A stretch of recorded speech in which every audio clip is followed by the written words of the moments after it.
హరే కృష్ణ. అందరికీ భాగవతం క్లాస్ స్వాగతం. సో మనం 24వ అధ్యాయంలో మనం ప్రవేశించాము. నిన్న కొంత భాగాన్ని చూసుకున్నాము. మిగిలిన భాగాన్ని ఈరోజు చూస్తాము. మన పృథు మహారాజు యొక్క వంశం గురించి నిన్న మనం కొంత చర్చ చేసుకున్నాము.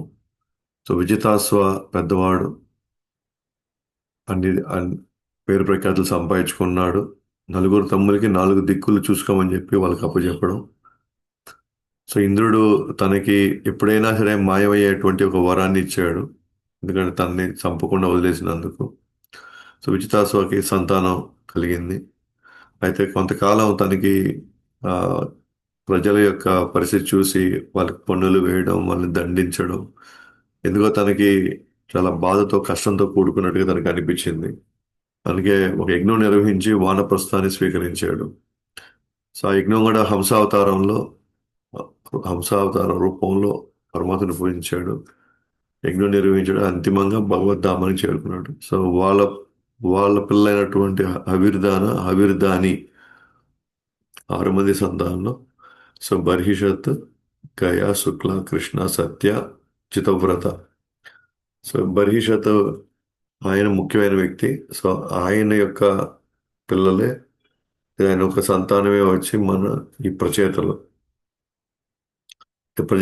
ఈ ప్రజాపతి బర్హిషత్తుకు ఒక విశిష్టత ఏంటంటే యజ్ఞాలు విపరీతంగా చేస్తాడు అనమాట. యజ్ఞాలు కనుక తనకి అనుభవించాలనే కోరిక ఉంది కాబట్టి ప్రతిదాన్ని ఎలా పొందాలి ఆ, అని ఏమేమి పొందాలన్నా వాటికి తగినట్టుగా కావాల్సిన యజ్ఞాలు చేస్తాడు అనమాట. సో యజ్ఞంతో తృప్తిపడినటువంటి దేవతలు ఏం చేస్తారు, వాళ్ళకి కావాల్సినవి ఇస్తారు అనమాట. అది సో కాబట్టి యజ్ఞాలు నిర్వహించడానికి కోసం ఆయన ఈ దర్పగడ్డిని మొత్తం భూమి అంతా పెంచేశాడు అనమాట. సో వాటి యొక్క ఆ, ఆ, అంచులు అది పశ్చిమ వైపు మలడం చూస్తున్నాం మనం. సో ప్రాచీన అంటే దానికి ఇంకొక పేరు కూడా ప్రాచీన బర్హిషత్ అని. ప్రాచీన అంటే ఇక్కడ ఉన్నాయి కదా, ఆ, ఈ గడ్డి ఆ, అన్నీ కూడా ఇటువైపు, అదే సారీ తూర్పు వైపు, పశ్చిమ అన్నాను, తూర్పు వైపు. సో తూర్పు వైపు అవి మళ్ళీ ఉన్నాయి. తూర్పు వైపు ఆ దిక్కునే ఇవన్నీ. ఎట్లయితే మనం సన్ఫ్లవర్స్ని సూర్యుడు ఎటువైపు ఉన్నాడో అటువైపు తిరుగుతాయో, సో ఇవి కూడా ఈ అంచులు ఎప్పుడు చూసినా సరే తూర్పు వైపు దిక్కున అవి మళ్ళీ ఉంటాయి అన్నమాట. ఆయన పేరు ప్రాచీన బర్హిషత్ అని కూడా అంటారు. ప్రాచీన అంటే తూర్పు వైపు దిక్కుకి ఆయన పెంచినటువంటి దర్భగడ్డి తూర్పు వైపు అది మళ్ళే కాబట్టి. సో ఏమంటారంటే ఇది ప్రాచీన. ప్రాచీన అంటే తూర్పు వైపు. సో ప్రాచీన బర్షిత్ అని.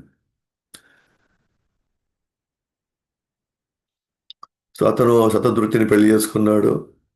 ఆ తర్వాత 10 మంది సంతానం కలిగారు. ఆ 10 మంది సంతానమే ప్రచేతలు. సో వాళ్ళు 10,000 సంవత్సరాల తపస్సు కోసం వెళ్తున్నారు వాళ్ళు, సంతానం కోసం.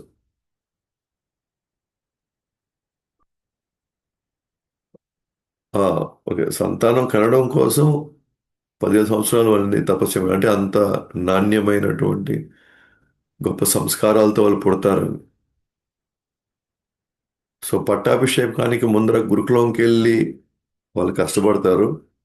అలాగే ఉమ్, ఆ, సంతాన వృద్ధి చేయాలన్నా సరే అప్పుడు కూడా కష్టపడతారు, అంటే తపస్సు చేస్తారు. సో పట్టాభిషేకానికి ముందర గురుకులంలో ఒక విధంగా వాళ్ళకి తపస్సే. ఎందుకంటే అక్కడ అన్ని రకాల సేవలు చేయాలి, అన్ని రకాలుగా గురువుని ఆశ్రయించి ఆయన ఆదేశాల మేరకు, ఆజ్ఞ మేరకు చాలా చాలా ఆ, నూన్యమైనటువంటి సేవలు చేయాల్సి వస్తుంది. అంతగా కింద కడగడం, చిమ్మడం, తర్వాత అంట్లు కడగడము, తర్వాత కట్లు మోసుకొని రావడం, పోయి అడుక్కొని రావాలి గురువు కోసం. సో ఇట్లా ఒక కింద అది ప్రతి ఒక్కరికి అది ఒక తపస్సు అనమాట బ్రహ్మచారి కాలంలో. అలాగే ఒకవేళ గృహస్థులు అయితే గనక గృహస్థుల సంతానాన్ని ఉత్పత్తి చేయడం కోసం, ఆ సంతానం కలగడానికి సంతానం కలిగిన సమయం అంతా కూడా వాళ్ళు తపస్సులోకి వెళ్తారు. తపస్సులోకి వెళ్తారు.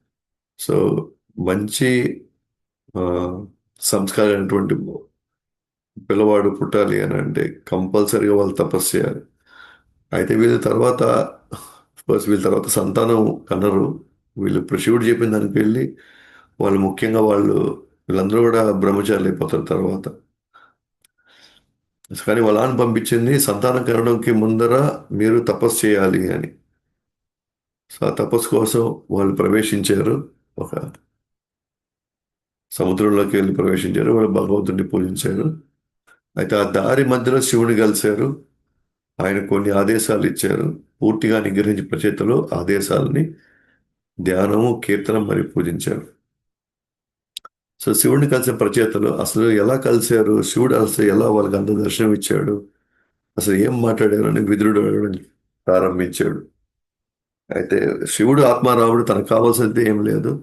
జనుల యొక్క భౌతిక కోరికలకి తీర్చుటకే ఆయన భయంకరమైన శక్తులైనటువంటి కాళీ, దుర్గాతో భౌతిక జగత్తులో వ్యక్తమవుతున్నాడు. సో తండ్రి యొక్క ఆదేశాల మేరకు ప్రచేతలు తపస్సు చేయటం పశ్చిమ దిక్కున ప్రయాణం చేశారు. వారు ఒక ఋషి యొక్క స్థిరమైన మనస్సు వల్లే అక్కడ ఒక శిరస్సును చూశారు. సరస్సును చూశారు. ఎంతో అందంగా ఉంది. ఆ సరస్సు నుంచి బంగారు వర్ణం, నీలకంఠం, మూడు కళ్ళతో శివుడు ఆయన అన్యాయులతో సరస్సు నుండి దర్శనమిచ్చారు. రచయితలు ధర్మ ధర్మం, జ్ఞానం మరియు మంచి ప్రవర్తన పట్ల తృప్తిపడిన శివుడు వారికి శుభాశీస్సులు అందిస్తూ మీ యొక్క వ్యూహాలు నాకు అందంగా మీ వ్యూహాలు నాకు తెలుసు మిమ్మల్ని అనుగ్రహించుటకు నేను స్వయంగా వచ్చాను. సో మీరేం ఆలోచించారు, మీరు ఏం చేయాలనుకుంటున్నారు అవన్నీ నాకు తెలుసు కాబట్టి మిమ్మల్ని అనుగ్రహించుటకు మీకంటే ముందు నేను ఏడుకు వచ్చి సో నా కార్యక్రమంలో ఉన్నాను అని చెప్తున్నాను అనమాట. సో స్వయంగా నేనే వచ్చాను అంటున్నాను. సరే మనం చెప్పుకున్నాం ఇవన్నీ కూడా. సో భౌతిక ప్రకృతి మరియు జీవి రెండింటిని నియంత్రించే దేవుడైన శ్రీకృష్ణుడు శరణాగతి పొందిన ఏ వ్యక్తి అయినా సరే నాకు చాలా ప్రియమైన వాడు. సో శివుడికి ఇష్టమైనడు ఖచ్చితంగా విష్ణువుకి ఇష్టపడతాడు, విష్ణుకి ఇష్టమైన ఖచ్చితంగా శివుడు అంటే ఇష్టపడతాడు. సో ఈ 100 జన్మలు మనం వెళ్ళి ధర్మంగా నెలకొంటే బ్రహ్మోత్సవము అంతకంటే ఇంకేమైనా ఘనమైన కార్యం చేసే శివుడు కూడా పొందొచ్చేమో కానీ అనన్యమైన భక్తితో మాత్రమే శివుడు మనం వైకుంఠానికి చేరుకుంటాం. అలాగే విష్ణుని మనం తృప్తిపరచగలం. కాబట్టి భక్తులు అంటే కావున మీలాంటి భక్తులు అంటే నాకు భగవంతుడు అంటే మరియు నాకు భగవంతుడు అంటే ఎంత ఇష్టమో అంతే ఇష్టం. భగవంతుడు అంటే ఎంత ఇష్టమో మీరు కూడా నాకు అంతే ఇష్టం. అలాగే భక్తులకి ఆ, భగవంతుడు అంటే ఇష్టమో నన్ను కూడా అంతే ఇష్టపడతారు. సో అక్కడ ఎటువంటి భేదము వాళ్ళలో కలగదు. ఇప్పుడు కలుగుతూ ఉంటాయి. ఇప్పుడు ఎందుకంటే మనం ఇంకా కామక్రోధ మోహ మనసుల్లో ఉంటే మాత్రం అవే ఎమోషన్స్ వస్తాయి. కానీ ఇక్కడ వాళ్ళు పూర్తిగా మారిపోయారు కాబట్టి సో వాళ్ళు ఆధ్యాత్మికంగా ఎలా వ్యవహరించాలో అలా వ్యవహరిస్తారు. నేను మీకు ఒక పవిత్రమైన మంగళకరమైన ఒక మంత్రాన్ని వినిపిస్తాను. మీకు అత్యంత ప్రయోజనము చేరుకు ప్రయోజనం చేకూరుతుంది. ఆ విధంగా దయాహృదయంతో శివుడు చేతులు కట్టుకోవాలి. శివుడు కుటుంబం నిలబడ్డ ప్రచేతలతో ఈ విధంగా సో ఇప్పుడు శివుడు ఇప్పుడు ఫస్ట్ టైం మాట్లాడబోతున్నాడు అనమాట ప్రచేతలతో. సో ఇక్కడి వరకు మనం చూసుకున్నాము. సో ఈరోజు ఆయన ఏం చెప్పబోతున్నాడు ప్రచేతలకి, దీన్నే మనం ఏమంటున్నాం రుద్రగీత. సో మనం ఇంతకుముందు కూడా ఒకసారి మనం చెప్పుకున్నాం ఈ యొక్క భూమండలంపై 39 రకాల గీతలు ఉన్నాయి. వివిధ పేర్లతో ఆ గీతలను పిలుస్తుంటారు. ఆ, అష్టవక్ర గీత, రుద్రగీత, ఈశ్వర గీత, భ్రమర గీత, వేణుగీత, గోపీ గీత, ఇట్లా ఎత్తుకుంటే 39 ఉన్నాయండి. కానీ ఒక భగవద్గీత మాత్రమే అత్యంత ప్రాముఖ్యత వచ్చి దాని మీద మాత్రమే అందరూ ఆచార్యులు అందరూ కూడా దాన్ని ప్రామాణికంగా పెట్టుకొని జీవించమని చెప్తున్నారు అనమాట మనం. కాబట్టి రుద్రగీత అంటే ముఖ్యంగా శివుడు. సో వాళ్ళని ఎటువంటి సాధన చేయాలి? ఇప్పుడు వాళ్ళు వెళ్ళబోతున్నారు కదా, తపస్సు చేయబోతున్నారు కదా, తపస్సు చేయబోతున్నారు కాబట్టి తపస్సు చేసే కాలంలో వాళ్ళు ఎటువంటి సాధన చేయాలి? సో దానికి ముందు అది చేసేటప్పుడు దాని తర్వాత మొత్తం ఆ యొక్క ప్రక్రియ అంతా కూడా ఎలా చేయాలని చెప్పేసి అది చెప్పడానికి ప్రయత్నిస్తాడు అంటారు శివుడు. దాన్ని మనం ఏమంటున్నాం అంటే రుద్రగీత అంటున్నాం. సో శివుడు ప్రార్థనతో దేవాదేవుడి గురించి ఇలా మాట్లాడుతున్నాడు అనమాట. ఆత్మసాక్షాత్కారం పొందిన వారిలో అత్యంత ఉన్నతమైన వాడువు, ప్రదమైన వాడవు. కాబట్టి నీవు నాకు శుభప్రదంగా ఉండాలని కోరుకుంటున్నాను. నీవిచ్చే సర్వ పరిపూర్ణ సూచనల వల్ల నీవు పూజనీయుడు. నీకు నా నమస్కారం అర్పిస్తున్నాను. సో ఫస్ట్ ప్రార్థనలు ఎత్తుకోవడమే శివుడు. సో భగవంతుడు ముఖ్యంగా కృష్ణుడు లేదా విష్ణువుకి తన ప్రణామాలు చెప్తున్నాడు. ఏ విధంగా నువ్వు ఆత్మసాక్షాత్కారం పొందినటువంటి వాళ్ళలో అత్యుత్తముడివి నువ్వు. అలాగే నువ్వు పవిత్రం చేస్తావు, నువ్వు ఎక్కడున్నా సరే మంగళకరం చేస్తావు. అలాగే నువ్వు ఎప్పుడు నాకు సుప్రదంగా ఉండాలి కదా. నువ్వు ఎప్పుడు నువ్వు ఆ, నన్ను స్థిమితంగా పెట్టాలి, నిశ్చితంగా పెట్టాలి, శుభప్రదంగా చూసుకోవాలి. అలాగే నువ్వు నువ్వు ఇచ్చే సూచనలు అది అవి పాటిస్తే వాళ్ళు జన్మమృతి నుంచే వాళ్ళు బయటపడిపోతారు, వాళ్ళు ఆ సూచన కానీ పాటిస్తే. కాబట్టి నువ్వు ఇచ్చే సూచన కూడా ఎట్లా ఉండే పరిపూర్ణమైన సూచనలు అవి. అంటే అన్ని కాలాల్లో అన్ని పరిస్థితుల్లో ఆ సూచనలు మనం ఆ, మనం పాటిస్తే ఆ సూచనల్ని ఖచ్చితంగా వాళ్ళు ఈ భౌతిక జగత్తు యొక్క సంబంధించినటువంటి ఈ ప్రకృతి ప్రభావం మాత్రం దాని నుంచి వాళ్ళు బయటపడిపోగలుగుతారు అనమాట వాళ్ళు. అందువల్ల నువ్వు పూజనీయుడివి, నువ్వు పూజనీయుడివి. అది నీ వల్లే సాధ్యమవుతుంది. అందరినీ ఆ, వాళ్ళ వాళ్ళ స్థితుల నుంచి వాళ్ళని పరిపూర్ణ నువ్వు చేయగలవు నువ్వు. కాబట్టి నీకు నా నమస్కారాలు అని చెప్తాను అన్నమాట. అయితే ఇక్కడ నుంచి ఏముంటాయంటే ప్రార్థనలు.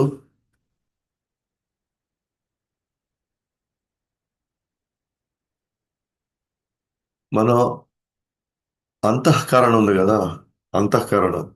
సో అంతఃకరణ అంటే ఏం లేదు, మన మన హృదయ భాగంలో చిత్తము, అహంకారము, బుద్ధి, మనస్సు, ఈ నాలుగిటిని కలిపి అంతఃకరణ అంటారు. ఈ అంతఃకరణ ఇప్పుడు మనం ఏదైనా మన ఏ కార్యమైనా చేయాలి అంటే మన అంతఃకరణ ఫస్ట్ శుద్ధి చేసుకోవాలి. ఎందుకంటే దీంట్లో ఉన్నటువంటి ఆ కోరికలు, దీంట్లో ఉన్నటువంటి ఆ సంస్కారాలు, గత వాసనలు ఏవైతే ఉన్నాయో అవి మన హృదయ భాగంలో ఉండడం వల్ల ఏమవుతుందంటే మనం చేసే ఏ పనిలో కూడా దాంట్లో పవిత్రత లేదు. దాంట్లో ఉదాహరణకి మనం భగవంతుడిని పూజిస్తున్నాం అనుకోండి, మనం ఇటువంటి హృదయంతో మనం కానీ పూజిస్తే ఆ పూజను భగవంతుడు అసలు అందుకోడు. అలాగే ఆ హృదయంతో మనం కానీ ప్రసాదం నైవేద్యంగా పెడితే, సరే, నైవేద్యంగా పెట్టామనుకోండి, భగవంతుడు స్వీకరించడు వాటిల్ని. అందుకే పదే పదే మనం ఏమన్నా సాధన చేయడం ద్వారా మన యొక్క హృదయాన్ని మనం క్లీన్ చేసుకుంటే ఆల్రెడీ ఆత్మలో ఉంది భగవంతుడిని ఏ విధంగా మనం చూసుకోవాలనేది. ఎంత శ్రద్ధాభక్తులతో మనం ఉండాలి. కానీ ప్రస్తుతానికి మన హృదయం ఆవరించబడిపోయింది కదా ఈ త్రిగుణాలతో, అరిషడ్ వర్గాలతో. అందుకే దాన్ని మనం మనం పూర్తిగా దాన్ని పవిత్రం చేసుకోవాలి ఇప్పుడు. ఆ పవిత్రం చేసుకోవడం అంటే కొంత ఆ, చతు చతుర్భుజ ఆ, చతుర్భుజ ఆకారంగా ఉంటే కొన్ని విగ్రహాలని మనం పూజ చేయాలన్నమాట. ఉదాహరణకి ఇక్కడ అంతఃకరణలో ఉన్న ఒకటే ఇది చిత్తం. చిత్త అని రాసిన ఈ చిత్త అనేది వాసుదేవుడిగా మనం పూజించగలిగితే, వాసుదేవుడిని అంటే ఒక్కొక్క అంతఃకరణలో ఉన్న అంశం ఏదైతే ఉందో అది చిత్తము, మనసు, బుద్ధి, ఇంద్రియాలు.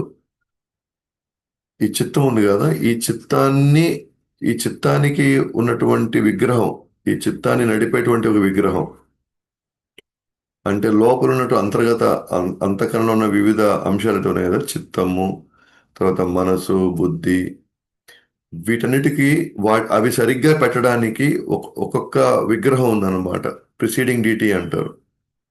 ఓకేనా?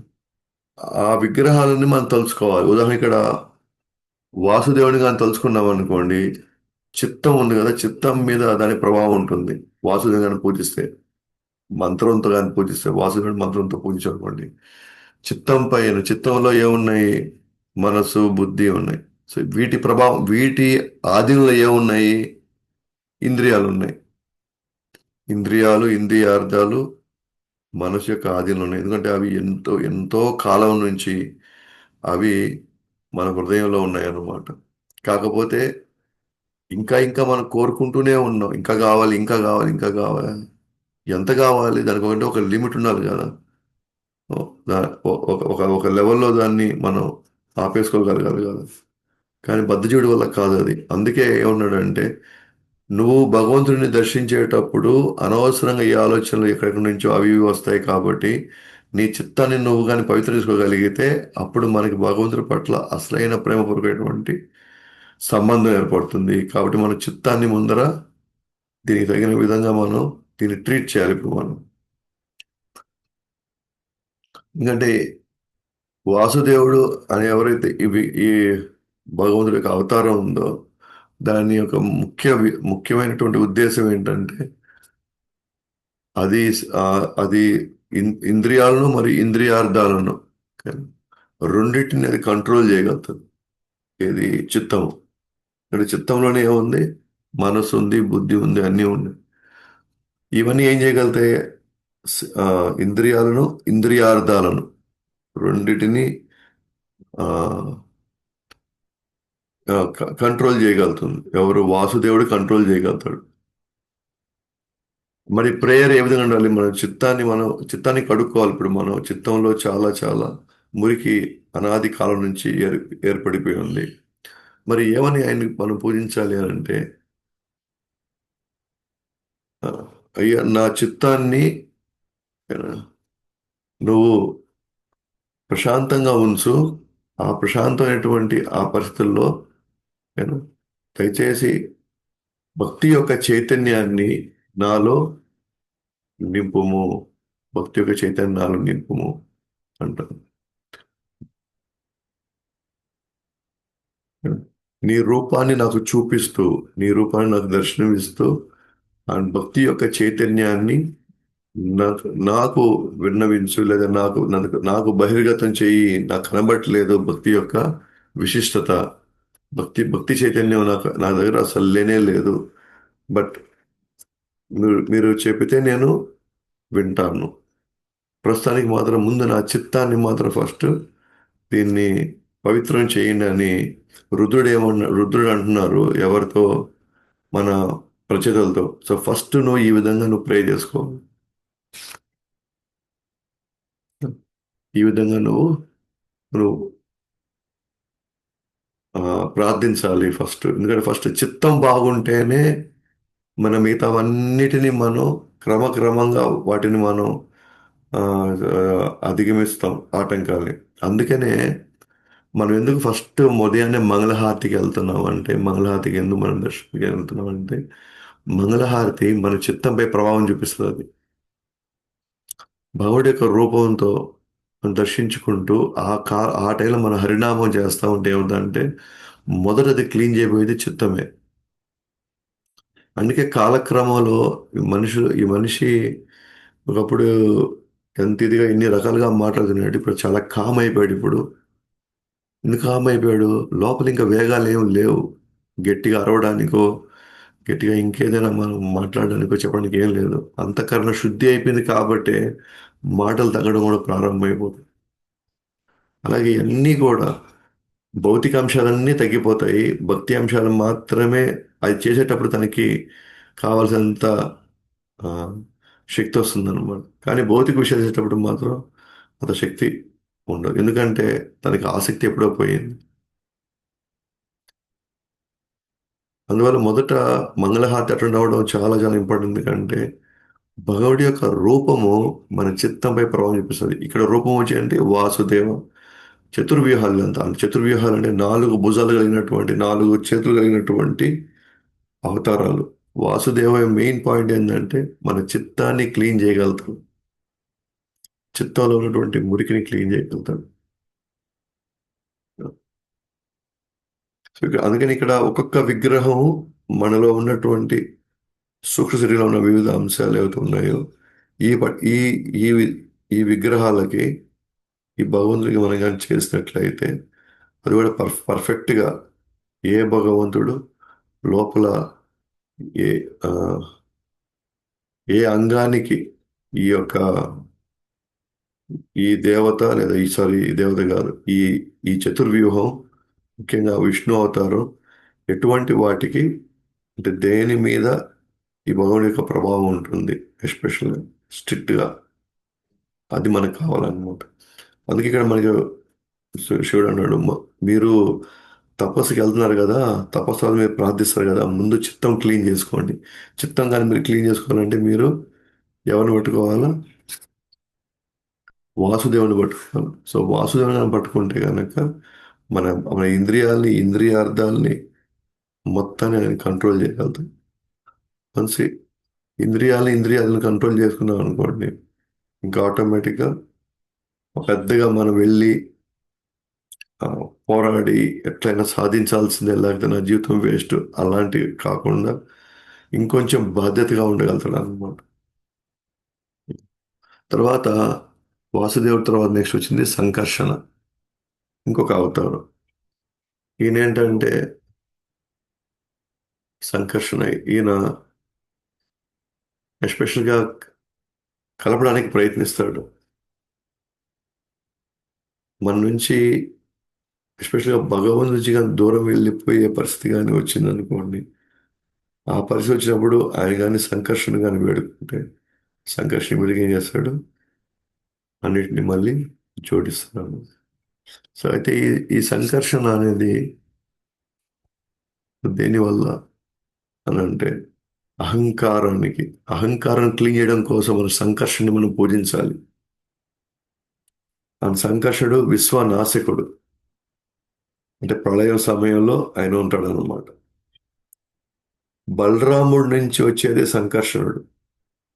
సంకర్షణ నుంచి నెక్స్ట్ అవతారం వచ్చేది శివుడు, సదాశివుడు అంటారు. సదాశివుడి యొక్క అవతారాలే 11 రుద్రులు. 11 మంది రుద్రులు ఎక్కడి నుంచి వచ్చారు అని అంటే ఆ, సంకర్షణ నుంచి. సంకర్షణ ఎవరి నుంచి వచ్చాడు? బలరాము నుంచి వచ్చారు. సో బలరాము తర్వాత ఎవరు? సంకర్షణ. ఆ సంకర్షణ నుంచి సదాశివుడు వస్తాడు. ఆ సదాశివుడి నుంచి ఈ రుద్రుడు వస్తాడు. సో ఇది అన్నమాట ప్యాటర్న్. కాబట్టి ఆయన విశ్వనాశకుడు కదా ఆయన. అవును, బలరాముడు, ఆ బలరాముడి యొక్క అంశమైనటువంటి ఈయన సంకర్షణ. ఆ సంకర్షణ విశ్వనాశకుడు కదా. అవును, విశ్వనాశకుడే. ఎందుకంటే ప్రళయ సమయంలో సమస్తాన్ని నాశనం చేయబోయేది శివుడు ఎక్స్టర్నల్గా కనబడతాడు, బట్ ఇంటర్నల్గా చేసేదంతా కూడా భగవంతుడే. ఇంకేమన్నాడు? నాకు భగవంతుడిపై స్వామి భావంతో మరియు అహంకారంను భక్తుడనే ఉనికితో బంధించు. సో నాకు భగవంతుడిపై స్వామి భావంతో అహంకారమును సో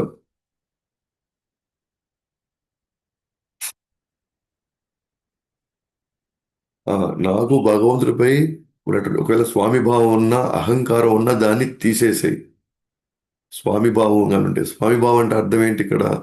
నేను భగవంతుడి కంటే చాలా గొప్పవాడిని, అంతా నా వల్లే జరుగుతుంది, నేను పోషించబట్టే ఇదంతా నడుస్తా ఉంది అనే స్వామి భావం లేకుండా, అలాగే నా వల్లే జరుగుతుంది అహంకారం లేకుండా ఉన్న అహంకారం లేకుండా చేసుకొని తర్వాత నన్ను భగవంతుడు నువ్వు బంధించు.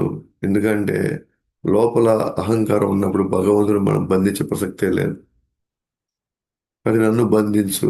అలాగే భక్తుడనే ఉనికితో బంధించు. సో రెండు రకాలుగా నా స్వామి భావాన్ని అహంకారాన్ని తీసేసేయి, అట్లాగే నాకు కొన్ని గుణాలు మంచి గుణాలు భక్తుడు వల్ల అవడం వల్ల కొన్ని గుణాలు వచ్చాయి కదా.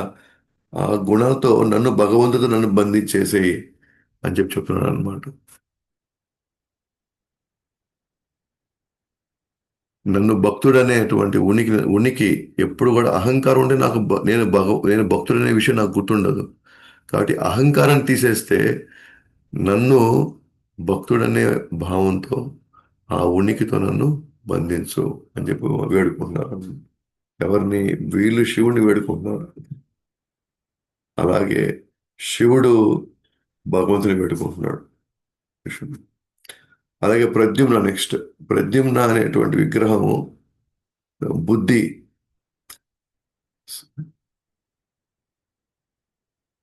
సో అలాగే ప్రద్యుమ్న ఎవరు?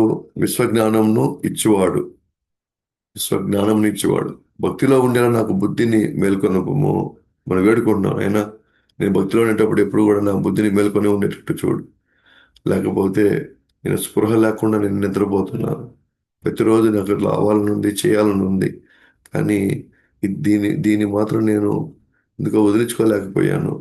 మిగతా ఏదేదో గొప్ప గొప్ప పనులు, గొప్ప గొప్ప సాధనలు చేస్తున్నాను కానీ తెల్లవారుజామున లేయడం మాత్రం నా వల్ల కావట్లేదు అన్నప్పుడు నేను లేలేకపోతున్నాము అన్న ఆలోచన కూడా ఈ విధంగా బుద్ధి మనకు కల్పిస్తూ ఉంది. కాబట్టి ఎప్పుడు నన్ను భక్తిలో ఉండేలాగా నా బుద్ధిని మేల్కొల్పు అని చెప్పి భగవంతుని వేడుకోవాల్సి వస్తుంది. రచయితలేమో శివుణ్ణి, శివుడేమో కృష్ణుని ఈ విధంగా వేడుకుంటూ వస్తున్నాం. అలాగే అనిరుద్ధ అనే విగ్రహం దేనికి ప్రతినిధి అంటే మనసు.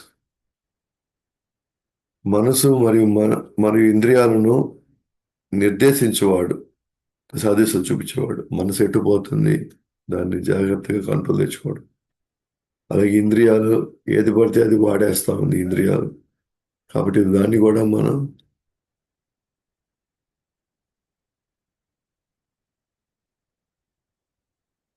ఆ, ఇంద్రియాలను వీటిని నిర్దేశించాలి, వీటికి ఒక డైరెక్షన్ ఇవ్వాలి. సో సో ప్రద్యుమ్న వచ్చి బుద్ధిని, విశ్వజ్ఞానమును ఇచ్చేవాడు. భక్తిలో ఉండేలా నాకు బుద్ధిని మేల్కొల్పు. సో బుద్ధి గురించి మనం ప్రద్యుమ్నతో చెప్పుకుంటున్నాం. ప్రద్యుమ్ను మనం వేడుకుంటున్నాం. అట్లాగే మనసు గురించి అనిరుద్ధ. వీళ్ళందరూ కూడా చతుర్భుజ ఆకారం ఉన్నటువంటి విష్ణు అవతారాలే వీళ్ళని కూడా. అయితే అది చెప్పిన అంతఃకరణలో ఉన్నటువంటి ఒక్కొక్క అంశానికి ఒక్కొక్క ఆ, విగ్రహమూర్తి ఉన్నాడు.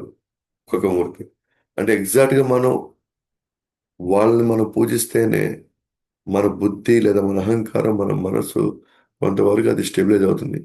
అందుకే ఈ రోజున్న పరిస్థితుల్లో ఎప్పుడైతే మనం భగవంతుడికి దూరం అవుతామో, భగవంతుని రోజు ప్రార్థించే పరిస్థితులు లేనప్పుడు ఏమవుతాయంటే మన చిత్తము సరిగ్గా పూర్తి స్థాయిలో అది పవిత్రంగా లేనప్పుడు ఏమవుతుంది, ఇదే మనకి అనేక నిర్ణయాలు తీసుకోవడంలో మనం చాలా సందర్భాల్లో మనం విఫలం అవుతాము. ఇప్పుడు ఇప్పుడు ఒక్కొక్క దానికి ఒక్కొక్క విగ్రహాన్ని వైపు వెళ్తున్నారు. అహంకారానికి సంకర్షణ, బుద్ధికి వచ్చి ప్రద్యుమ్న, మనసుకు వచ్చి అనిరుద్ధాన్ని. కానీ మనం ఏం చేస్తున్నాం డైలీ? మొత్తాన్ని కృష్ణుడి సేవలో పెట్టేస్తున్నాం. కృష్ణుడిని తలుచుకోవడానికి లేదా రాసుకోవడానికి ఏదైనా కూడా అంతకన్నా శుద్ధి కాకపోతే మనం ఏ పని చేసినా కూడా దాంట్లో దోషాలు ఉంటాయి. అందుకే మొట్టమొదటి ఉదయం లేయంగానే మనం ఎందుకు భగవంతుని దర్శించుకోవాలి, జపం చేయాలంటే కొంతవరకు ఆ చిత్తము కొంత క్లీన్ అవుతుంది. అప్పుడు మనకి రోజులు గడిచే కొన్ని మనం పుస్తకం చదివే దీంట్లో ఉన్న రహస్యాలు కూడా అప్పుడు మనకు అర్థం అవడం ప్రారంభమవుతుంది. కాబట్టి అనిరుద్ధ సో మనసుని స్టెబిలైజ్ చేయాలంటే సో అనిరుద్ధుడిని మనం పూజించాలి. ఏమన్నారు ఇంకా? మనసు మరి ఇంద్రియాలను నిర్దేశించేవాడు. భక్తి ద్వారా నా మనసుని భగవంతుని పాదంపై ఆకర్షించి దాన్ని పరిశుభ్రంగా ఉంచుము. దయచేసి భక్తి ద్వారా మాత్రం నా మనసుని భగవంతుని పాదపై ఆకర్షించు. ఇంకా వేరే మార్గాలు వద్దు నాకు. కర్మ జ్ఞానం ఇవన్నీ నాకు వద్దు. నాకు కావాల్సింది పాదపద్మాలపై ఆకర్షించడానికి ప్లస్ దాన్ని పరిశుభ్రంగా ఉంచడానికి మాత్రమే. నా యొక్క మనసుని ఎప్పుడు క్లీన్గా ఉంచు, అప్పుడే నేను భగవంతుని నేను కళ్ళారా నేను చూడగలుగుతాను అని చెప్పేసి మనసుని సరిచేసుకోవడానికి మనం ఏం చేయాలా? అనిరుద్ధుడికి మనం ప్రార్థించాలి. అంటే ఇప్పటి వరకు ఏం చేశాడు? అంతఃకరణం యొక్క శుద్ధి గురించి మాట్లాడాడు. అంటే చిత్తానికి ఎవరిని పూజించాలి, అహంకారానికి ఎవరిని పూజించాలి, బుద్ధి మరియు మనసుకి ఎవరిని పూజించాలి అంటే వాటిని ఏమంటారంటే ఉపాసయ విగ్రహాలు. సో వాటిని ప్రార్థించేటప్పటి వరకు వాసుదేవ, అనిరుద్ధ, సంకర్షణ ఇవన్నీ. ఇక మీదట ఇక మీదట దేని మీద అంటే పంచభూతాలను పవిత్రం చేయుటకు విగ్రహాలను విగ్రహాల ప్రార్థనలు కొనసాగుతాయి. సో మొదట్లోనేమో కేవలం ఆ, మన అంతఃకరణ శుద్ధి కోసం ఇంతకుముందు మనం ప్రార్థించాము. ఇప్పుడేమో పంచభూతాల శుద్ధి కోసం మనం ఇప్పుడు పూజిస్తాం అనమాట. వీళ్ళెవరు? చూస్తాం ఇప్పుడు ఎవరెవరిని పూజిస్తున్నారో దేనికి. ఇప్పుడు ఇప్పుడు పంచభూతాలని శుద్ధి చేయడం అంటే ఏంటి? పవిత్రం చేయడం అంటే ఏంటి? ఇప్పుడు మనం డిటి వర్షిప్లో ముద్రలు వేస్తాం కదా. సో ముద్రలు వేయడం అంటే అర్థం ఏంటి? ఆ గాలి కానీ ఆ నీళ్ళను కానీ మనం పవిత్రం చేయడం. సో వాటిని పవిత్రం చేయడం ఒక ఒక ఆస్పెక్ట్ మన భక్తిలో కూడా. సో కంపల్సరీగా అంతర్గతాన్ని మనం కడుక్కోవాల్సిందే. ఆ కడుక్కోవడానికి ఒక్కొక్క అంగానికి ఒక్కొక్క దేవత ఉన్నారు, లేదా ఒక్కొక్క అవతారం ఉంది. మనము భగవన్నామం తీసుకుంటూ వాళ్ళ ప్రార్థించామనుకోండి, త్వరగా వీటి నుంచి మనం బయటకు వచ్చేయచ్చు. సో ఇప్పుడు పంచభూతాలను శుద్ధి చేయాలి, ఎందుకంటే నేను ఇప్పుడు ప్రకృతిలో ఉన్నాను కాబట్టి పంచభూతాలను శుద్ధి చేయాలి. సో పంచభూతాలను శుద్ధి చేయడానికి కూడా ఇక్కడ సూర్యుడు, చంద్రుడు, అగ్ని ఇవన్నీ ఉన్నాయన్నమాట. కాబట్టి ఆయన అంటున్నాడు, ఫస్ట్ శ్లోక తీసుకుంటున్నాడు. సూర్య, సో ప్రకృతిలో భాగం సూర్య. సూర్యుడి వల్ల ఏమన్నాయి? ఫస్ట్ నేత్రాలు అన్ని చూడగలుగుతాయి. విగ్రహం సూర్య విగ్రహానికి రోజు వాళ్ళు పూజిస్తున్నారు. తద్వారా ఏమవుతుంది? నేత్రాలు చూసే ఎవరికైతే కొంచెం మసక అయిపోయేసేసి కనబడట్లేదు, అలాంటి నేత్రాలను నేత్రాలతో చూస్తున్నాం. అదే సూర్యుడే నేత్రాలను కూడా శుద్ధి చేస్తుంది, నేత్రాలని శుద్ధి చేస్తుంది. నెక్స్ట్ ఏంటి? వర్షము జీవుడిని పోషిస్తుంది మరియు మోక్షం ఇస్తుంది. ఇప్పుడు సూర్యుడు వస్తే ఏమొస్తుంది? వర్షం వస్తుంది.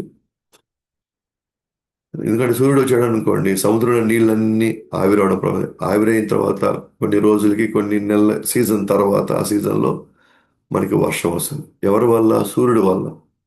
సూర్యుడి వల్లే నేత్రాలకి అన్ని చూసే అవకాశం వస్తుంది. కాబట్టి సూర్యుడు ఒక విధంగా చెప్పాలంటే ఒక విగ్రహం కింద కొంతమంది పూజించి వాళ్ళ నేత్రాలు బాగా చేసుకోవాలంటే, వాళ్ళ నేత్రాలు పవిత్రం చేసుకోవాలంటే వాళ్ళు ఈ యొక్క ప్రక్రియను ప్రారంభించవచ్చు అనమాట. వర్షం వచ్చిన సూర్యుడు వచ్చినప్పుడు ఖచ్చితంగా వర్షం వస్తుంది.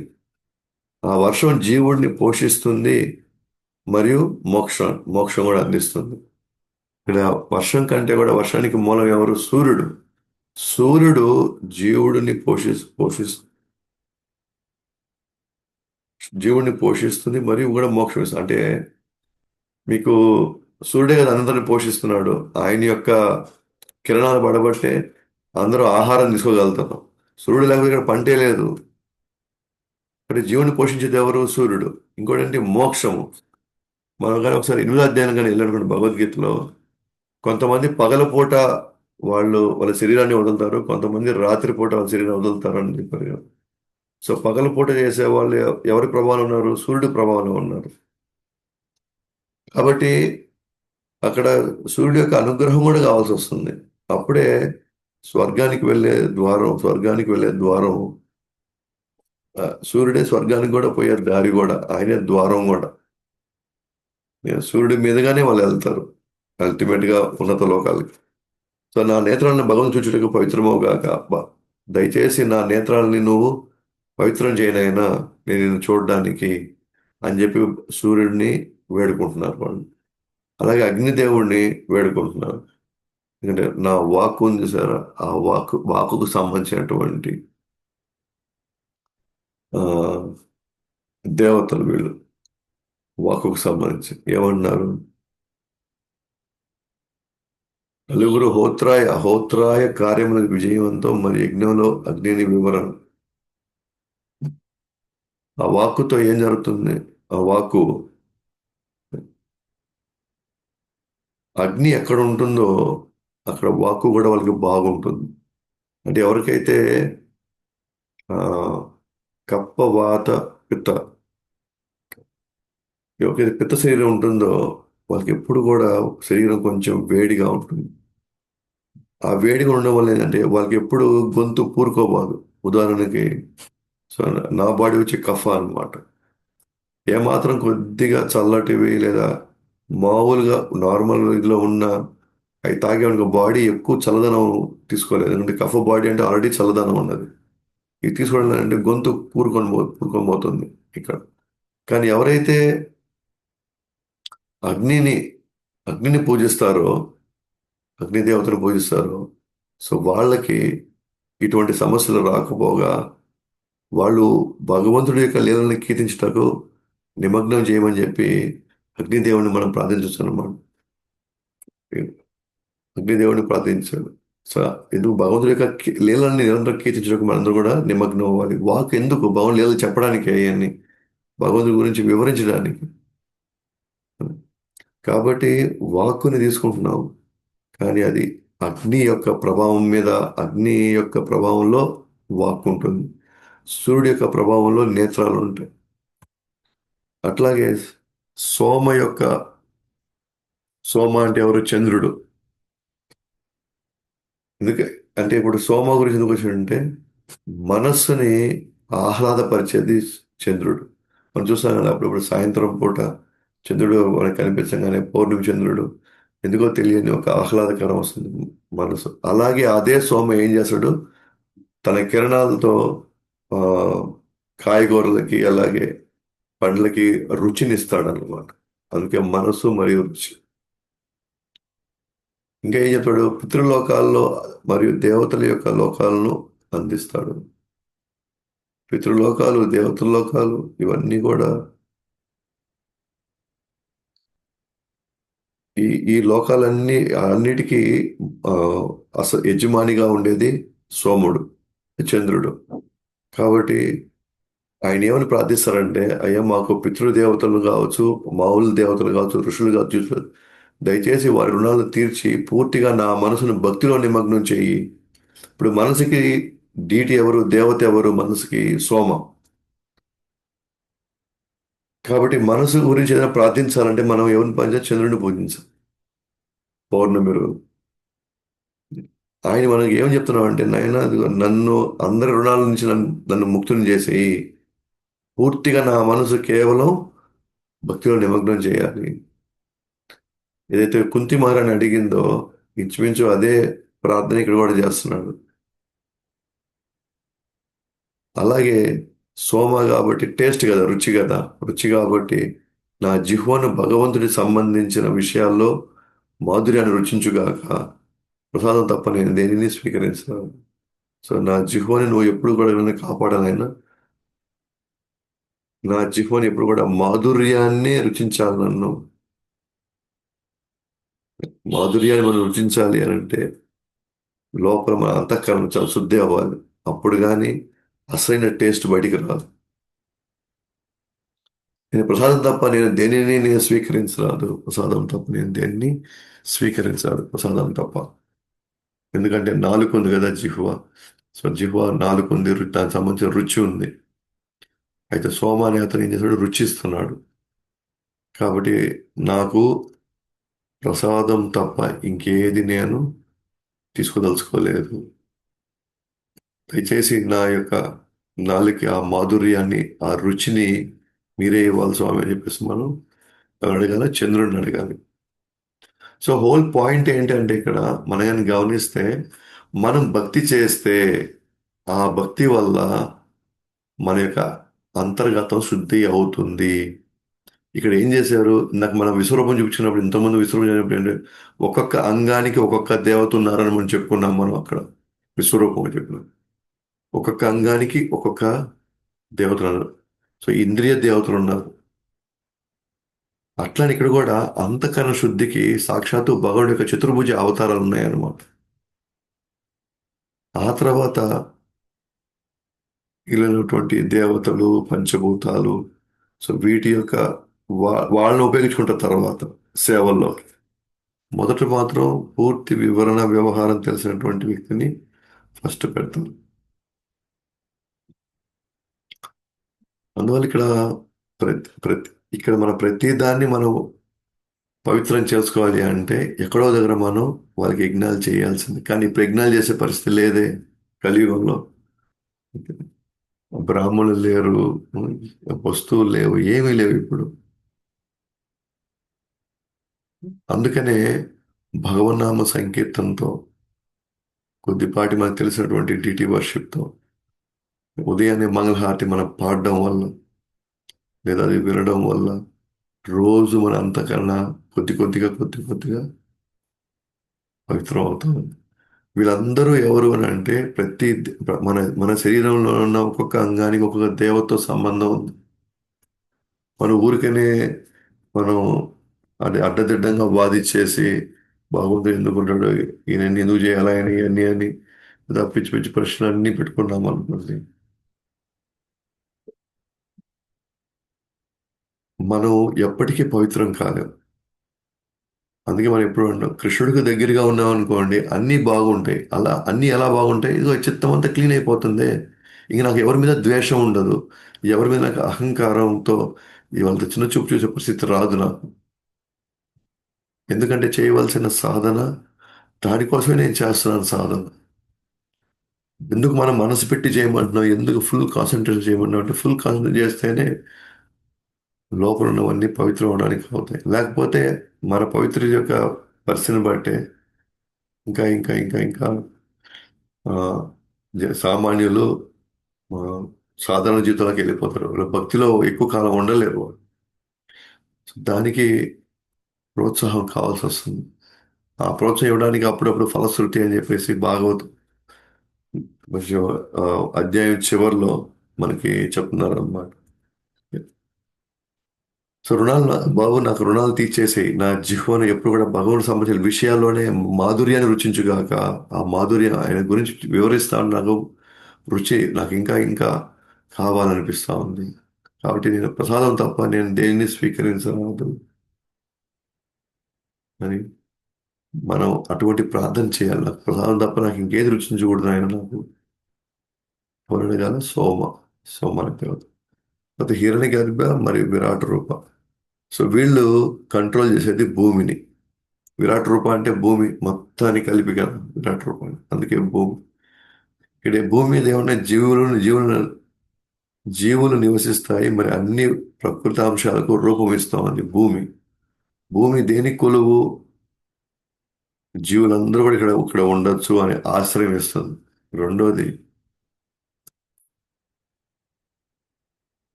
రెండోది అంటే ప్రకృతి అంశాలకు రూపం ఇస్తామండి. ఇప్పుడు ప్రకృతిలో వివిధ అంశాలు ఉన్నాయి. వాటన్నిటికీ రూపం ఇచ్చేది ఏంటి? మళ్ళీ భూమి.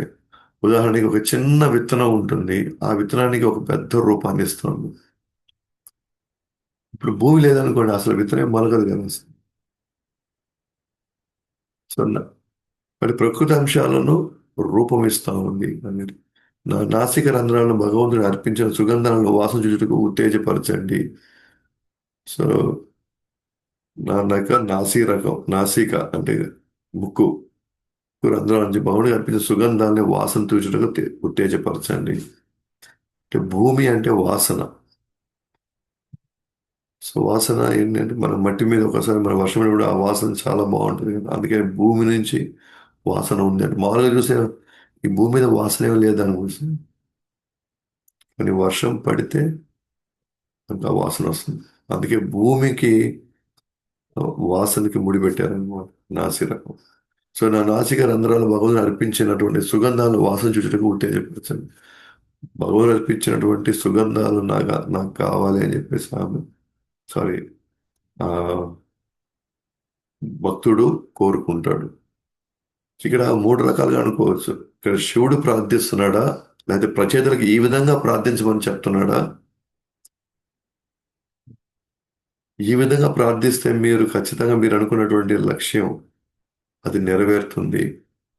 కాబట్టి ఇప్పుడు దాకా ఒక ఫార్మాట్ లో పోయి ఉండొచ్చు, బట్ ఇక మీదట ఇంకొక రకమైన స్ట్రాటజీతో ఇంకో రకమైన ప్లాన్ తో మనం వెళ్ళి ఆ కార్యాన్ని పూర్తి చేయాలి. అందుకే కొన్నిటికి ఏం చేస్తుంది, సమయం పడుతుంది. కొన్నిటికి సమయం పడుతుంది. కాబట్టి నాసిక రంధ్రాలను భగవంతుడు కల్పించిన సుగంధాలను వాసన చూచుటకు ఉత్తేజపరచండి. ఈవెన్ ఇప్పుడు మనకు ఉండే ఇంద్రియాలు కూడా ఏవైతే ఉన్నాయో అవి వాటి కార్యాలు చేయాలి. సరే భగవంతుడికి అనుగ్రహం లేకపోతే అది జరగవు. ఈ సరిగా పనిచేయకే చాలా మంది పిచ్చోళ్ళు అవుతున్నారు. అవి సరైనటువంటి ఇదిలో పనిచేయాలి అంటే మనం వివిధ దేవతామూర్తుల్ని అవతారాలని మనం నిత్యం పూజిస్తూ ఉండాలి. అందుకే ఎవరైతే భక్తుడు అవుతారో, సిద్ధాంతపూర్వకంగా భక్తులు అవుతారో వాళ్ళు మ్యాక్సిమం అన్ని కంట్రోల్లోకి వచ్చేస్తాయి. చాలా మంది మనతో షేర్ కూడా చేసుకుంటాం. ఈ మధ్య కాలంలో నాకు చాలా కోపం ఉంది కానీ ఇప్పుడు చాలా తగ్గింది. ఇంతకుముందు నేను చాలా రకాలుగా నేను ఆలోచిస్తున్నాను, మాకు ఇది అవసరం అనుకున్నాను కానీ ఇప్పుడు నాకు అనిపిస్తా ఉంది. ఎందుకనంటే భగవంతుడి దర్శనము తెలియకుండా అన్ని అవయవాల్ని పవిత్రం చేస్తా ఉంది. ఇవన్నీ మనం పూలు వాసన చూడడం ఇవన్నీ కూడా, లేకపోతే మనకి గంధం ఇస్తారు కదా, అత్తరు తీసుకొని పూసుకోవడం, ఇవన్నీ భగవానికి అర్పించినవి అవన్నీ కూడా. అలాగే వాయువు అంటే గాలి. ముల్లోకాలను రక్షించువాడు, మనసు ఇంద్రియాలు మన శరీరం పోషించువాడు. సో ముల్లోకాలను రక్షించడానికి గాలి లేకపోతే ముల్లోకాల అనడానికి అవకాశం లేదు కదా.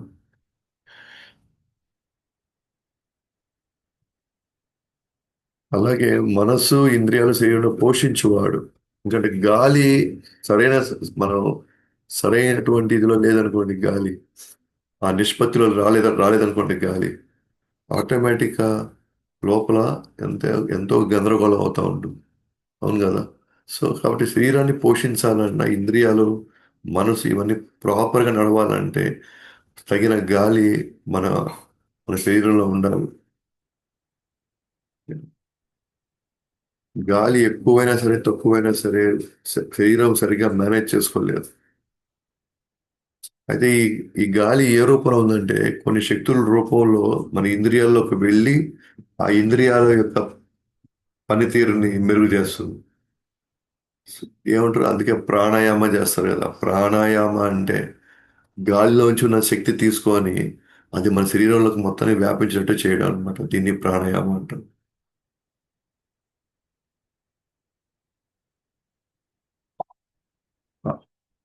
సో ఆ ప్రాణాయామం మనం ఆ విధంగా మనం చేసుకుంటూ వెళ్తున్నాం అనమాట. ఇక్కడ ఏమన్నారు, సహా, ఓజస్ మరియు బల, ఈ మూడు ఏంటంటే ప్రాణవాయువులతో సమానం. ప్రాణ శక్తులు ఉన్నాయన్నమాట దీంట్లో. ఇవి కూడా మూడు రకాలటువంటి గాలులే ఇవి కూడా. కానీ వీటికి ఒక ప్రత్యేకమైన శక్తులు ఉన్నాయన్నమాట. కాబట్టి ఇదే గాలి ఈ రూపంలో ఓజస్సు సహా బల ఈ రూపంలో వచ్చి మనసు ఇంద్రియాలు మన శరీరంలో ప్రవేశించి వాటిని భగవంతుడికి పూజించడానికి అనువుగా చేయండి అని అడగచ్చు. సో ఈ లోపల ఉన్నటువంటి గాలి అవుతుంది, ఆ గాలి చాలా ఇంపార్టెంట్. గాలి ఉంటేనే మనం ఇప్పుడు బతకగలుగుతాం. కానీ ఆ గాలి ఎక్కువ ఉండకూడదు, తక్కువ ఉండకూడదు, క్రమంగా ఉండాలి. అయితే నేను వాయుదేవుని పూజించాలి. ఈవెన్ మీరు మనం భోజనం చేస్తాం కదా, భోజనం చేసినప్పుడు కూడా అంటే పొట్టకి బిర్రుగా తినేయకూడదు అనమాట. దాంట్లో ఒక నిజం, పొట్టకి సగం భాగం తీసుకుంటే కొంత నీళ్లు కొంత గాలి ఉంటేనే లోపలిది త్వరగా అరుగుతుంది. అంటే మీరు పంచభూతాల్లో ప్రతి అంశం తీసుకోండి, ఏ అంశమైనా సరే కృష్ణుడి యొక్క ఆజ్ఞ లేకపోతే అది అది ఏది సాధ్యం కాదు. కానీ జనరల్గా అందరూ ఏమనుకుంటారు, సైంటిస్టులు అంతా వాటితో అవే పోతున్నాయి, అవే చేసుకుంటున్నాయి, అవే చూసుకుంటున్నాయి, అవే నవ్వుతున్నాయి, ఇవే మాట్లాడుతున్నాయి. కానీ మనకి క్లియర్ ఎగ్జాంపుల్ ఉంది. ఇది శరీరం మాత్రమే అసలైనటువంటి జీవుడు. లోపల ఉన్నాడు. సో జీవుడు లోపల ఉన్నాడు. మన వివిధ రూపాల్లో వాళ్ళకి చైతన్యం పెంచడానికి వాళ్ళ పరిస్థితిని బట్టి మనం చెప్తూ రావచ్చు. కాబట్టి గాలి పీల్చడం వల్ల మనం ఆరోగ్యకరంగా ఉంటున్నాం. అయితే ఆయన ఏమని వేడుకుంటున్నాడు? నా శరీరాన్ని, మనసుని మరియు ఇంద్రియాలని భగవంతుడు నాలో శరీరంలో ప్రవేశించి వాటిని భగవంతుడిని పూజించడానికి అనువుగా చేయండి. ఈ విధంగా మనం ప్రార్థన చేయాలి అని చెప్పి రుద్రుడు స్వయంగా మనం సో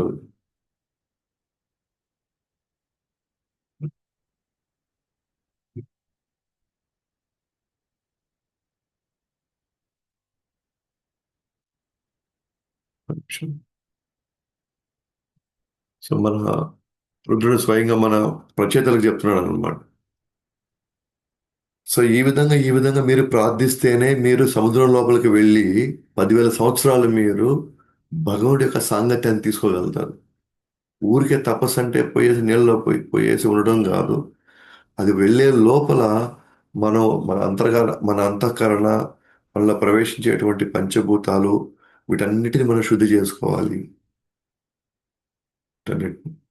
ఆ శుద్ధి చేసుకున్నటువంటి మనసుతో మనం ఏ కార్యమైనా సరే, అది ఎంతటి కార్యమైనా సరే మనం చేయొచ్చు. అందుకే భగవంతుడికి దగ్గరగా మనం జీవించాలి. భగవన్నామం చేసుకుంటూ దగ్గరగా జీవించవచ్చు.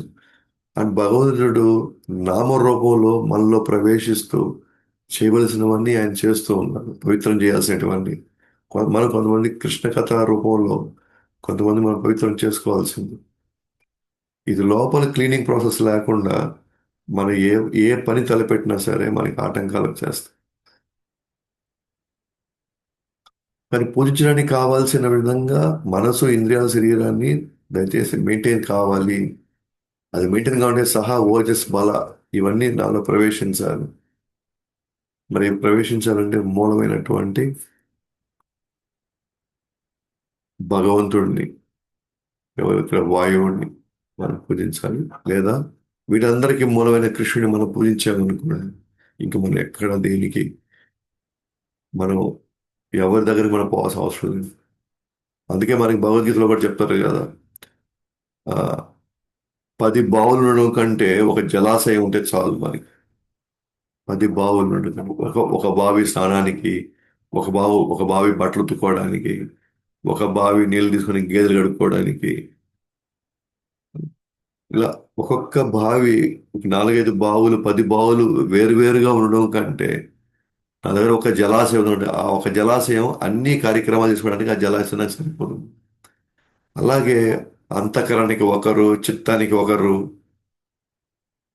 ఇవన్నీ మనం చెప్పుకుంటూ పోతే ఈ కలియుగంలో మనకున్న ఆయుష్కి అసలు జరిగే పని అన్న. అందుకే భగవంతుడు మనకి ఫైనల్గా మనకి హరే కృష్ణ మంత్రం ఇచ్చేసాడు. భగవంతుడికి హారతి ఇస్తూ బాగా అలంకారం చేసుకుని భగవంతుడు ప్రసాదం తీసుకోమని వాడు కీర్తన ఇవన్నీ ఏం చేస్తుంది తెలియదు. అంతఃకరణని అలాగే పంచభూతాల్ని ఎప్పటికప్పుడు శుద్ధి చేసుకుంటూ వస్తాను. కాబట్టి భగవాన్ యొక్క శరీరం యొక్క మృదుత్వం స్పర్శ కలిగేలా ప్రేరేపించండి. మనం మనం భగవంతుని అలంకరించేటప్పుడు, భగవంతుడికి వస్త్రధారణ చేసేటప్పుడు దయచేసి ఇప్పుడు మనం ఎట్లా చూస్తాం, జనరల్గా మనం ఎలా వెళ్తామంటే వెళ్ళేసి అది కూడా ఒక బొమ్మలాగా తీసుకొని ఎట్లా పడితే అట్లా పెట్టేసి విగ్రహాలని అది ఏముంది తాకితే కూడా జస్ట్ ఇది చెక్కే కదా ఇదంతా, లేదా ఇదంతా రాయే కదా ఇదంతా. కానీ మనం ఏమైనా ప్రార్థించాలంటే నాకు నీ శరీరం యొక్క స్పర్శ నాకు తగలాలా, నేను ఒక వ్యక్తిని నేను చూసుకుంటున్నాను, ఆ వ్యక్తి కూడా బాధపడతాడు. అప్పుడప్పుడు మన మందిరాల్లో ఏం చేస్తారంటే ముందు ముందు మనం ఇంకా పెద్ద పెద్ద విగ్రహాలు వచ్చినప్పుడు పిన్నులు పిన్నులు వాడతారు అనమాట. పిన్నులు అంటే కొన్ని అడ్జస్ట్మెంట్స్ చేసుకోవడానికి ప్రాపర్గా, ఇంకొన్ని ఫ్యాన్లని పంకాలని పెట్టుకోవడానికి వేరే వేరే డెకరేషన్స్ కోసం మనం కూడా చూస్తూ ఉంటాం. మనం కూడా చేస్తూ ఉన్నాం ఇక్కడ. మనకి నేను భగవంతుడితో డీల్ చేస్తున్నాను అనే స్పర్శ కానీ లేదనుకోండి, మనం ఏది పడితే అది గుచ్చేస్తాం, ఎక్కడ పడితే అక్కడ గుచ్చేస్తాము. అరే, ఎందుకంటే మన మన చైతన్యం అప్పుడు మన ఆలోచన ఎలా ఉంది, ఇది చెక్క అనే ఇది జగన్నాథుడిని చూసిన బలదేవుడు సుభద్రని చూసిన ఏం చెక్కలే కదా. లేకపోతే రాధాకృష్ణులు గౌరీ జరిగినప్పుడు ఏముంది పంచలోహ విగ్రహాలే కదా, ఇది పంచలోహమే కదా ఇదంతా. వాటికే నొప్పి ఉంటే పంచలోహానికి చెక్కలకు నొప్పాడు ఉంటుంది. ఆ ప్రాసెస్లో వెళ్తుంటాం మనం. కానీ ఎప్పుడైతే మనం భగవంతుని వేడుకొని, ఎస్పెషల్ ఇక్కడ ఇక్కడ కాంటెక్స్ట్ ప్రకారం చూసుకుంటే వాయువుని వెళ్ళామనుకోండి, నాకు ఆ స్పర్శ తగిలేలా చూడు స్వామి, మృదుత్వం నాకు కనబడాలి, భగవుడి యొక్క స్పర్శ నాకు స్పష్టంగా తెలియాలి అని అలా విధంగా అవి ఆ స్పర్శని ప్రేరేపించేలాగా, అది నేను అనుభవించేలాగా దయచేసి నాకు ఈ క- ఆ, స్పర్శ కలిగేలా ప్రేరేపించండి అని చెప్పేసి మనం భగవంతుని వేడుకుని, ఎస్పెషల్లీ ఈ కాంటెక్స్ట్లో అయితే వాయుదేవుడిని. తర్వాత నభ. నభ అంటే ఆకాశం. పంచభూతాల ఆకాశం ఉంది కదా. సో దాని ద్వారా వచ్చేది శబ్దం. ఈ శబ్దం శబ్దం వల్ల ప్రతిదాని అర్థం తెలుపుతుంది, ప్రతిదాని అర్థం తెలుపుతుంది. ఎందుకంటే ఎవరైనా మాట్లాడితే కదా అర్థం తెలుస్తుంది మనకి. మాట్లాడడం అంటే ఏంటి? శబ్దం. ఆ శబ్దం ద్వారా కదా ఎవరి గురించి అయినా దేని గురించి అయినా మనం మాట్లాడుకోవాల్సి వస్తే అది మనకు అర్థం కావాలంటే ఫస్ట్ శబ్దం మనం వినాలి కదా. అలాగే అంతర్గతంగా కావచ్చు, బాహ్యంగా కావచ్చు, సమస్తమును సహాయం చేస్తుంది. ఏంటి ఆకాశం అంటే? లోపల గాళ్ళు ఉంటాయి చూసారా, రెండు అవయవాల మధ్య గాలి ఉంటుంది. ఇప్పుడు మన గాలి, ఇప్పుడు మనం ఊపిరి తీసుకుంటున్నాము మళ్ళీ వదిలేస్తాం కదా, ఈ గాలి ఏం చేస్తుంది? ఇక్కడికి వెళ్తుంది, మన ఊపిరితిత్తులోకి వెళ్తుంది. ఆ తర్వాత ఆ గాలి మళ్ళీ ప్రతి కణంలోకి వెళ్తుంది, ప్రతి కణంలోకి వెళ్ళి కార్బన్ డైఆక్సైడ్ తీసుకొని వచ్చి మళ్ళీ బయటకు వదులుతుంది. అయితే ఇది వెళ్ళేటప్పుడు, గాలి వెళ్ళేటప్పుడు లోపల రెండు, అంటే రెండు అవయవాల మధ్య కావచ్చు, లేకపోతే రెండు అంగాల మధ్య కావచ్చు, రెండు కణాల మధ్య కావచ్చు, మనకి స్పేస్ ఉంటుంది. అంటే అక్కడ కొద్దిగా స్పేస్, స్పేస్ అంటే ఏమంటారు, కొంచెం ఖాళీ స్థలాలు ఉంటాయి అక్కడ. ఆ ఖాళీ స్థలాన్ని ఏమంటాం, ఆ స్పేస్ని ఏమంటారు అంటే ఆకాశం అంటాం. బయట కావాల్సినంత ఉంది, కానీ మనలో కూడా ఉంది. అందుకనే కొన్ని కొన్ని గాలులు తగిలితే, కొన్ని గాలులు తగిలితే మనుషులు కూడా పిచ్చోళ్ళు అయిపోతారు. "ఏడు బాబా ఆ గాలి సరిగ్గా లేదంటారు." అది మనలో ప్రవేశించిన, అది కూడా బ్యాలెన్స్ అవ్వాలి లోపల గాలి, ప్రాణవాయువులు. అది సరిగ్గా బ్యాలెన్స్ కాలేదనుకోండి, అలాగే లోపల సరిగ్గా ఈ ఖాళీ స్థలాలు లేవనుకోండి, స్పేసెస్ లేవనుకోండి, ఈ గాలి ప్రవేశించలేదు దాన్ని. అందుకే అవి ఉండాలి. అవి ఉండబట్టి, అవి ఉంటేనే ఓకేనా, అన్నిటిని సపోర్ట్ చేస్తుంది. గాలిని సపోర్ట్ చేస్తుంది, శబ్దాన్ని సపోర్ట్ చేస్తుంది, అన్నిటిని సపోర్ట్ చేస్తుంది. అంతర్గతంగా కావచ్చు, బాహ్యంగా కావచ్చు, సమస్తానికి ఈ ఆకాశం అన్నిటినీ సపోర్ట్ చేస్తుంది. శబ్దం యొక్క అత్యుత్తమైనటువంటి లక్ష్యం ఏంటి? పుణ్యకార్యములు. పుణ్యకార్యముల అత్యుత్తమ లక్ష్యం శబ్దమే. సో పుణ్యకార్యాలన్నీ మనం ఏ రూపంలో చేస్తాం? మంత్రాల రూపంలో చేస్తాం. బ్రాహ్మణుని పిలుస్తాం, మంత్రాలు చెప్తాం కదా. ఆ మంత్రాలు సరిగ్గా జరిగితేనే కదా వాళ్ళ లక్ష్యానికి వాళ్ళు చేరుకోగలుగుతారు, వాళ్ళకి కావాల్సినటువంటి వాళ్ళు దొరుకుతాయి. దానికి శబ్దం చాలా చాలా ముఖ్యం కదా. దానికి శబ్దం ముఖ్యం. ఏ శబ్దం ముఖ్యం? ఏ శబ్దం అయినా సరే భగవంతుని కీర్తించేటువంటి శబ్దం అవసరం. అది పుణ్యకార్యాల అంతిమ లక్ష్యం ఏంటి? నేను భగవంతుని చేరుకోవాలా, లేదా నేను లోకాలు చేరుకోవాలి అంటే ప్రాపర్గా మంత్రాలు ఉచ్చరించాలి, అది ప్రాపర్గా శబ్దం రావాలి. కాబట్టి మరి ఏమని మనం వేడుకుంటామంటే, నా కర్ణములు నిరంతరంగా నీ సౌందర్యాన్ని వింటూ ఉండాలి, నీ సౌందర్యం గురించి, నీ లీల గురించి నేను వింటూ ఉండాలి. అంటే శబ్దం వస్తేనే కదా నేను వింటాను.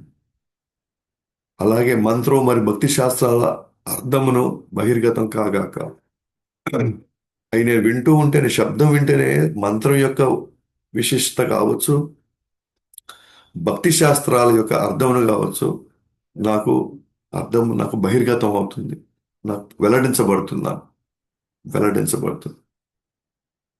సో ఇంకా చాలా ఉన్నాయి. సో టైం అయిపోయింది కాబట్టి మనం మిగతా రేపు చూసుకుంటాం. సో ఇది మొత్తం యొక్క సారాంశం. రుద్రగీత. శివుడు ఏమన్నాడు? శివుడు తపస్సు చేసే ముందర మనం ఎవరెవరికి పూజించాలి చెప్తున్నాడు. దాంట్లో ఫస్ట్ చెప్పింది ఇవన్నీ కూడా సంకర్షుడి నుంచి వచ్చిన సంకర్షుడు, వాసుదేవుడు అంత చతుర్భుజ అవతారాలటువంటి విష్ణువులు. అంటే మనకు విష్ణువుని పూజించకపోతే అంతఃకరణ శుద్ధి కాదు. ప్రద్యుమ్న, అనిరుద్ధ అని శివుడు ఎవరు అని అంటే సంకర్షుడి నుంచి వచ్చినటువంటి ఒక అవతారం. బలరాముడు సంకర్షణుడు, సంకర్షణ నుంచి సదాశివుడు, సదాశివుడి నుంచి శివుడు. చూడండి, సంకర్షణ విశ్వనాశకుడు అని వచ్చింది. నేను చెప్పడం మంచి విశ్వనాశకుడు అని అంటే శివుడే కదా ప్రళయం సమయంలో శివుడు కదా మొత్తం నాశనం చేయబోయాడు, విశ్వనాశనం చేస్తాడు. మరి శివుడు ఎవరి అంశం? సంకర్షుడి యొక్క అంశం కాబట్టి అందుకే సంకర్షుడు డైరెక్ట్గా సంకర్షుడే విశ్వనాశకుడు అనే పాయింట్ చెప్తున్నారు ఇక్కడ. ఆ తర్వాత ఇప్పుడు అంతకన్నా శుద్ధి అయిపోయింది. ఇప్పుడు ఏంటంటే నా చుట్టూ ఉన్న పంచభూతాలు లోపల ప్రవేశిస్తూ ఉంటాయి, నిరంతరంగా ప్రవేశిస్తుంటాయి. నీళ్లు ప్రవేశిస్తూ ఉంటాయి, గాలి ప్రవేశిస్తూ ఉంటుంది. అలాగే ఆకాశం అంటే లోపల ఎన్నో ఖాళీ స్థలాలు ఉన్నాయి, ఖాళీ ప్రదేశాలు ఉన్నాయి కణాల మధ్య. అవి ఉండాలి, అవి లేకపోతే మళ్ళీ మనకి ఇబ్బంది అవుతుంది. అలాగే సూర్యుడు, నేత్రాలు చూడాలంటే సూర్యుడు బయటకు వస్తే కానీ నేత్రాలు చూడగలుగుతాయి. అలాగే వాక్కు, అగ్ని సరిగ్గా ఉంటే లోపల కూడా మనలో ఫీ టెంపరేచర్ కరెక్ట్ పొజిషన్లో ఉండాలి. అగ్ని లోపల అగ్ని కూడా కరెక్ట్గా ఉంటేనే అన్ని మనం డైజెస్ట్ చేసుకోగలుగుతాం. సో ఇవన్నీ కరెక్ట్గా ఉంటేనే మనిషి అనేవాడు ఆరోగ్యకరంగా ఉంటాడు. కానీ అవన్నీ కూడా మనం ఆయా దేవతని మనం పూజించాలి. పూజిస్తేనే ఇవన్నీ కూడా ప్రాపర్గా ఒక బ్యాలెన్స్డ్గా మనలో వస్తాయి. అయితే మనకి అంతిమంగా మనం ఇలా ఎత్తుకుంటూ పోతే రోజు ఎంతమంది పూజిస్తే ఎన్ని మన జీవితంలో మనం ఇంకేమీ చేసుకోలేము. అందువల్ల మనం ఏం చేస్తున్నాం ఇక్కడ? ఒకే చేసుకెళ్ళిపోతాం హరే కృష్ణ మంత్రంతో కృష్ణుడు కృష్ణుడికి మనం పూజించడం వల్ల కృష్ణుడు సమస్తానికి మూలం కాబట్టి, అందరికీ మూలం కాబట్టి ఆయా దేవతలు వచ్చి మన యొక్క ఆరోగ్యం కావచ్చు, మన యొక్క ఆధ్యాత్మికత, మానసికంగా, శారీరకంగా అన్ని రకాల మనం బ్యాలెన్స్ చేయబడి మన ప్రాపర్ చైతన్యంలో ఉంటేనే మనం సాధన చేస్తే మనం ఏడు నుంచి బయటపడతాం మనం. ఒక విధంగా చెప్పాలి అంటే మనం చివరిగా అందుకే మన ఉదయాన్నే మన చిత్తాన్ని, అంతఃకరణని మనం శుద్ధి చేసుకుంటున్నాం. మనం భగవంతుని ముందుకు వచ్చి భగవంతుని దర్శిస్తున్నాం, భగవంతుని వేడుకుంటున్నాం, భగవంతుని ప్రార్థించాలి. ఎప్పుడైతే ఉదయాన్నే మన అంతఃకరణ శుద్ధి అయిపోతుందో, అన్ని ప్రాపర్గా మనం ఇవన్నిటిని శుద్ధి చేసుకుంటాము, అప్పుడు మనం బయట ప్రపంచానికి వెళ్ళినా కూడా మనం వాటి వల్ల మనం ప్రభావితం కాము. మనం వాటి మీద చెడు ఎనర్జీస్, చెడు శక్తులు, నెగిటివ్ ఎనర్జీస్ ఇవన్నీ మన మీద పడకుండా మనం కాపాడబడతాం. ఇంకా రోజు ఉదయం మనం ప్రార్థించకపోతే, ఉదయం మనం భగవంతుని దర్శించుకోకపోతే, భక్తుల సాంగత్యంలో వచ్చి మనం ఇవన్నీ మనం చేయకపోతే ఎక్కడైనా ఎప్పుడైనా సరే మనం డిస్టర్బ్ అవ్వచ్చు. ఆ డిస్టర్బ్ అయినప్పుడు మనం తీసుకోబోయే నిర్ణయాలు అది ఏ లెక్కకైనా ఏ స్థాయికైనా వెళ్ళొచ్చు అది. అందువల్ల మనం ఆ, మన ఇస్కాన్లో ప్రభుపాదుల వారు చాలా కంపల్సరీ చేశాడు అన్నమాట. మనం అందువల్ల మన మనమందరం కూడా ఆ, వీలైనంత వరకు ఆ, రోజు మంగళారతికి రాలేకపోవచ్చు, కానీ అట్లీస్ట్ వారానికి ఒకటి, ఒక ఆదివారం రావచ్చు, లేదా ఒక ఏకాదశి రోజు రావచ్చు, లేదా ఎప్పుడు వీలైతే అప్పుడు మనం రావచ్చు. ఓకేనా?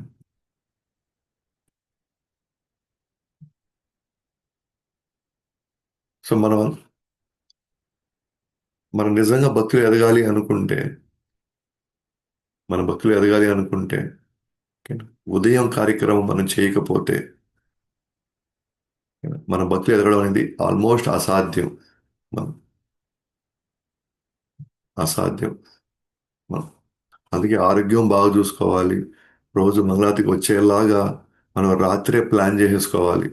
ఎప్పుడు త్వరగా పడుకోవడం, త్వరగా లేయడం, త్వరగా తినేయడం.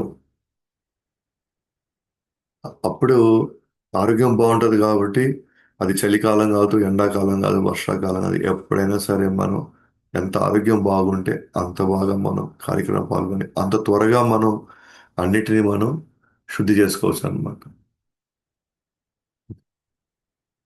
ఓకే. సో ఆ విధంగా మనం వీటి ద్వారా ఇంకా ఉంది కొద్దిగా, బట్ మీకు సారాంశాన్ని అప్పుడు నేను మీకు ఆ, చెప్పడం జరిగింది అన్నమాట.